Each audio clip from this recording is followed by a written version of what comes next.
श्री सीताराम। भगवान की माया को जीत लेने वाले भक्त भाग 16। भक्तों, आज हम श्री पुरु जी का चरित्र श्रवण करेंगे। आपने सुना होगा, जब राज ऋषि ययाति उनको शुक्राचार्य का श्राप लगा कि आप वृद्धावस्था को प्राप्त हो जाएंगे, तो उन्होंने अपने सभी पुत्रों से आग्रह किया कि उनकी वह वृद्धावस्था ले लें और अपनी युवावस्था उनको दे दें। तो उनके सबसे छोटे पुत्र हुए पुरु। महाराज पुरु पौरव वंश के प्रवर्तक आदि पुरुष थे। इनका गुरुजनों के प्रति बहुत ही आदर भाव था, और जिस समय इनके पिता राजा ययाति ने अपनी वृद्धावस्था के बदले पुत्रों से उनकी युवावस्था मांगी, सभी पुत्रों ने अस्वीकार कर दिया। और तब राजा ने अपने सबसे छोटे पुत्र पुरु से कहा कि तुम मुझे अपनी युवावस्था दे दो, मैं तुम्हें अपनी वृद्धावस्था दे दूंगा।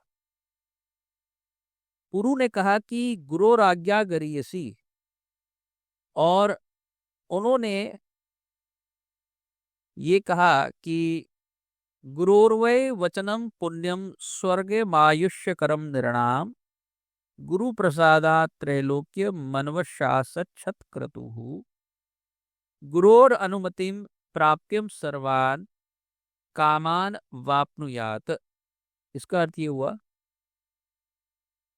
कि गुरुजनों की आज्ञा का पालन मनुष्यों के लिए पुण्य, स्वर्ग आदि आयु प्रदान करने वाला होता है।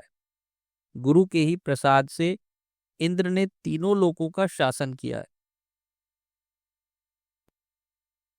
गुरु स्वरूप पिता की अनुमति प्राप्त करके मनुष्य संपूर्ण कामनाओं को प्राप्त कर लेता है। ऐसा कहकर पुरु ने सहर्षि अपनी युवावस्था पिता को दे दी और बदले में उनके बुढ़ापे को स्वीकार कर लिया, और इससे ये एक महान यश के भागी हुए। इनको गुरुजनों की कृपा से एक विशेष तत्व का ज्ञान था, जिसका अर्थ था परावर तत्व। और उसी परावर तत्व का ज्ञान होने के कारण ये जगत के जो प्रपंच थे उनमें उनसे सदा ही अनासक्त रहे। श्रीमद् गोस्वामी तुलसीदास जी ने भी रामचरितमानस में इनकी जो पितृभक्ति है उसका स्मरण किया है। उन्होंने कहा कि तनय जजाति ही जौबनु दयो पितु अज्ञाम अघ अजसु न भयो। पुरु जी के वंश में बहुत से राजऋषि और ब्रह्म ऋषि भी हुए हैं। भक्तों, इसके साथ ही मैं वाणी को विश्राम दूंगा। अगले भाग में हम श्री यदु जी का चरित्र श्रवण करेंगे। तब तक के लिए जय जय श्री सीताराम, जय जय श्री सीताराम।